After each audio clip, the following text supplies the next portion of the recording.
Well, thanks for coming. I told our players to, we always, whenever we grab a hand at the end of a game, say be extremely grateful for the blessings to play this great game at the level they can play it, where they play it at, because I just made a point that our student body, once again, was out there in full force and even stuck around. I even looked up there near the end of the game and they were still there. So we're very grateful for that. And then the final part is just who they play with. I think we have a good bunch of players that care about each other and get ready for a big week.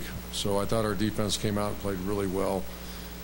A little disappointed in red zone offense. There were a couple field goals I could have probably kicked, or what we could have went for. But I still want to put a lot of pressure on our offensive line and quarterback in those kind of situations because we know they're coming down the road. So with that said, I'll answer any questions for you.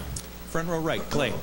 Not to discount what JT did, but you put Cardell in, he got some meaningful minutes, and he contributed big. I mean, the tackle, the 2 TD passes, he hurdled the guy, and then what you're doing with Jalen Marshall, took a direct snap 30. Yeah, I think we've been working on Jalen playing quarterback, first because he's very talented, second of all because whenever you start getting, you hear these stories. I've never been down to our 3rd and 4th string quarterback, but you're always trying to be ready in case something happens, and he's a gifted guy.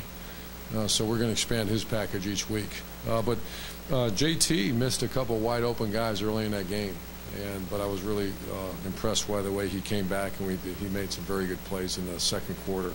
So and Cardell, I think that was the first time we let him play. He usually gets in there, we just kind of mush around. And he was in there with some really young linemen and still moved the ball, so I thought he did very well. Front row left, Bill. How hard really was it to focus on this, knowing what you got next week, and how quickly have you turned the page already? Well, it depends what kind of team you have. I didn't feel it was hard at all, partially because we didn't play very well the week before on offense, and defense is still a work in progress. They're playing pretty good, but offensively, a week ago, we had hard practices. We expect much more out of our offense line than we got in State College, so I didn't feel it one bit. But now we'll focus, obviously, on this week. Front row right, Tim. Yeah, Urban, why did Curtis Samuel start the game instead of Ezekiel Elliott, and what did you see out of Curtis Samuel that kind of caught your eye? This is week of practice. There's nothing quite like competition, and those two guys. I don't micromanage that position. I certainly I listen and give my opinions. But Stan Drayton came to me middle of the week and said, I'd like to start Curtis Samuel this week. He's doing everything right, and practice is extremely high level.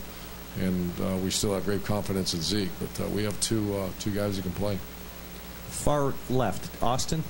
Urban, it seemed like not just JT, but a lot of starters were out very early in the second half, earlier than maybe you have normally done in some blowouts. Is that next week? I mean, is that? Well, it's this time of year you're getting a little thin, with the tailback situation. Briante Dunn's not back yet, and I started, that was that position, and same thing at offensive line. You're getting very thin at some spots. So, we usually let you go in the middle of the third quarter. We'll pull you out. But we made a decision to get guys out a little earlier. Oh, we just end that, and we wanted Cardell to play. I was going to go right before we started to go out at halftime. We were going to let him go one more series, and then I just, I get gut feelings to get him out of that game. A little bit of the knee, because obviously time away from that injury heals it. And he's fine, ready to go, but just smart thing to do, I think. Middle front, Todd. Urban, last 2 weeks JT hasn't been real sharp throwing the ball. Are you comfortable with where your throw game is going into East Lansing? No, not yet. I like the way he finished his the 2-minute drill. He had 2 good passes. One was a corner route to Dontre Wilson, and then the touchdown pass to the tight end. So, no, we're not 100% there, and we're going to work real hard at the practice.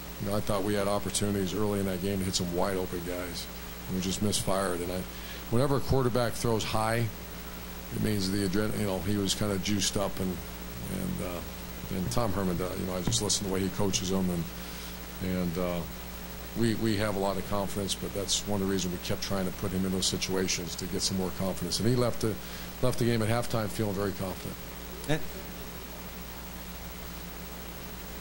Oh, I think he's pretty close. And final questions, far left, Doug. Urban, now that this game with Michigan State is here, with the way things went down last year, what was at stake when you guys lost that game? Do you think that has stuck with your guys now that you get another shot at Michigan State? We've not talked about it much, in the off season when our strength coach, Coach Mick, does a little motivational stuff about how that was kind of,